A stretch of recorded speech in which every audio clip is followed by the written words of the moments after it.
नमस्कार दोस्तों, एक बार फिर आपका स्वागत है हमारे इस चैनल पर, जहां पर हम बात करते हैं वित्तीय ज्ञान और स्मार्ट निवेश की। ये वीडियो बनाने का केवल मेन उद्देश्य ये है कि मैं रिटेल इन्वेस्टर को उन बातों के बारे में बता सकूं जो कि एक रिटेल इन्वेस्टर से छुपाई जाती हैं, और इस बाज़ार में आने से पहले एक नए इन्वेस्टर को ये बातें पता होनी चाहिए। तो चलिए शुरू करते हैं। देखिए, शेयर खरीदने से पहले हमें बहुत सारी चीज़ें जो हैं वो देखने के लिए बताया जाता है। कोई कहता है भारत की इकोनॉमिक ग्रोथ देखो, जीडीपी देखो, इंटरेस्ट रेट, बेरोजगारी की दर, महंगाई की दर, बहुत कुछ देखने के लिए बताया जाता है।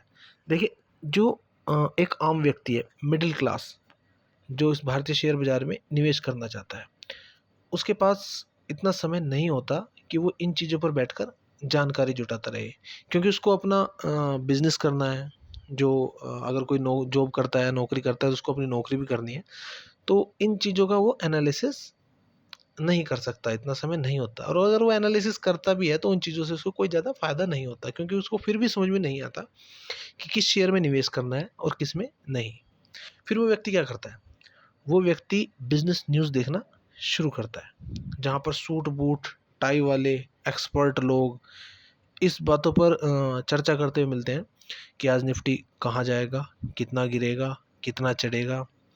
मतलब इस तरह की बेमतलब वाली बातें, बेमतलब प्रिडिक्शन वहाँ चलते हैं, और वो इस दावे के साथ कि इन चीज़ों से आपको शेयर खरीदने में कोई मदद मिलेगी, लेकिन आपको फिर भी मदद नहीं मिलती है।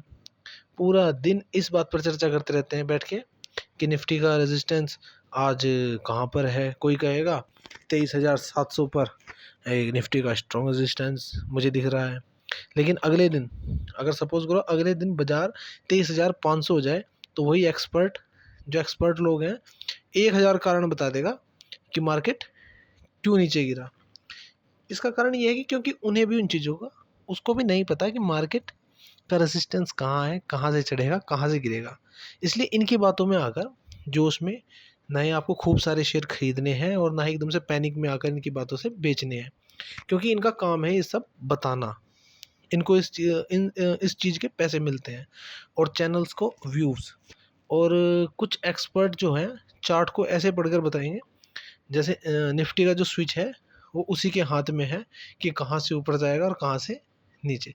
देखिए, ये सब दिखावा करते हैं, ठीक है ना। ये सब एक दिखावा है ताकि आपको लगे कि उनके बिना आप मार्केट में पैसा नहीं बना सकते। सच तो ये होता है कि उन्हें भी कुछ नहीं पता होता कि मार्केट कहाँ जाएगा। आप खुद ही सोचिए, अगर ये लोग आपको विश्वास दिला दें कि आप बिना उनके एक पैसा यहाँ से नहीं कमा सकते, तो ये लोग आपसे कितना फ़ायदा ले सकते हैं। अगर आपको ये लोग विश्वास दिला दें कि आप इनके बिना 1 रुपया मार्केट से नहीं कमा सकते, तो ये बहुत आपका फ़ायदा उठा सकते हैं।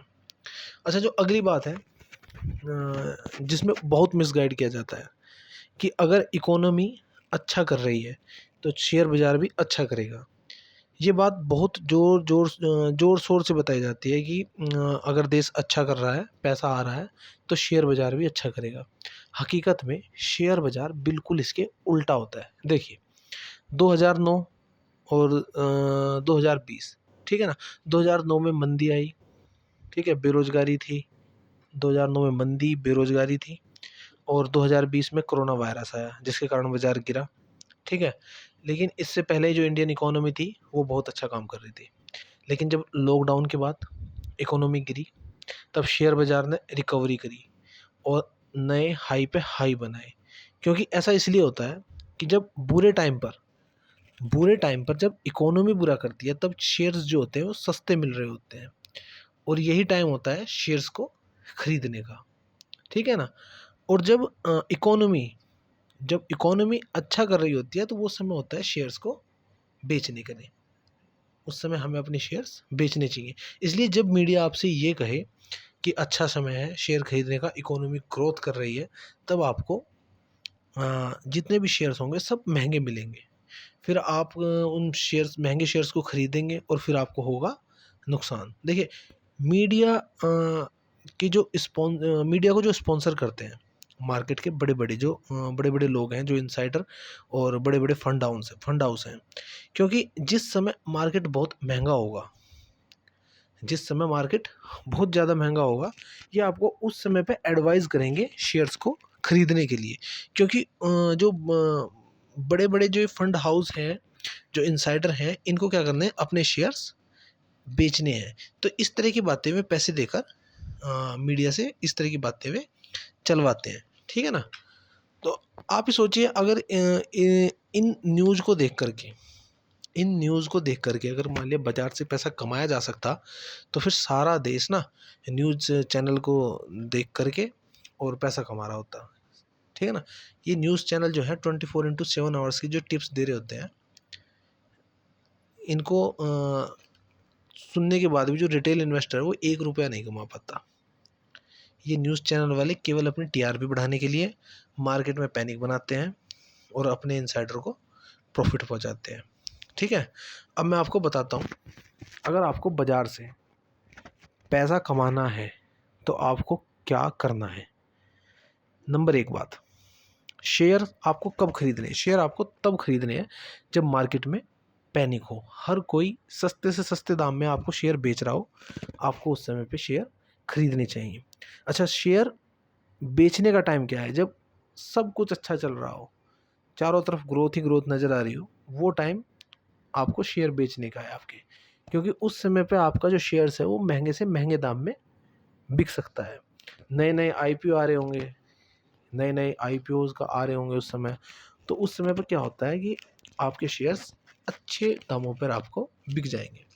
अच्छा, नंबर 3 बात, हमेशा पेनी स्टॉक से, फ्यूचर ऑप्शन डेरिवेटिव से दूर रहना है। लॉन्ग टर्म के हिसाब से अच्छे फंडामेंटल एनालिसिस करके स्टॉक्स को आपको बाई करना है, ठीक है। अगर आप एनालिसिस करना नहीं जानते तो मेरी जो पिछली मैंने 2 वीडियोस बनाई हैं, आप उन वीडियो को विजिट कर सकते हैं, और बहुत ही सिंपल तरीके से मैंने समझाने की कोशिश करी है। बिल्कुल ज़्यादा मतलब जो चीज़ें ज़रूरी हैं एक स्टॉक एनालिसिस के लिए, वे चीज़ें मैंने उसमें बताई हैं, तो आप उन वीडियो को भी देख सकते हैं, विजिट कर सकते हैं उस वीडियो पे भी। तो इस वीडियो में फ़िलहाल इतना ही, मिलते हैं अगली वीडियो में। तो फिर जय हिंद, जय भारत। और यदि आपको वीडियो ज़रा भी वैल्यूबल लगे तो प्लीज़ मेरे चैनल को सब्सक्राइब करें, लाइक करें, कमेंट करें, और बस।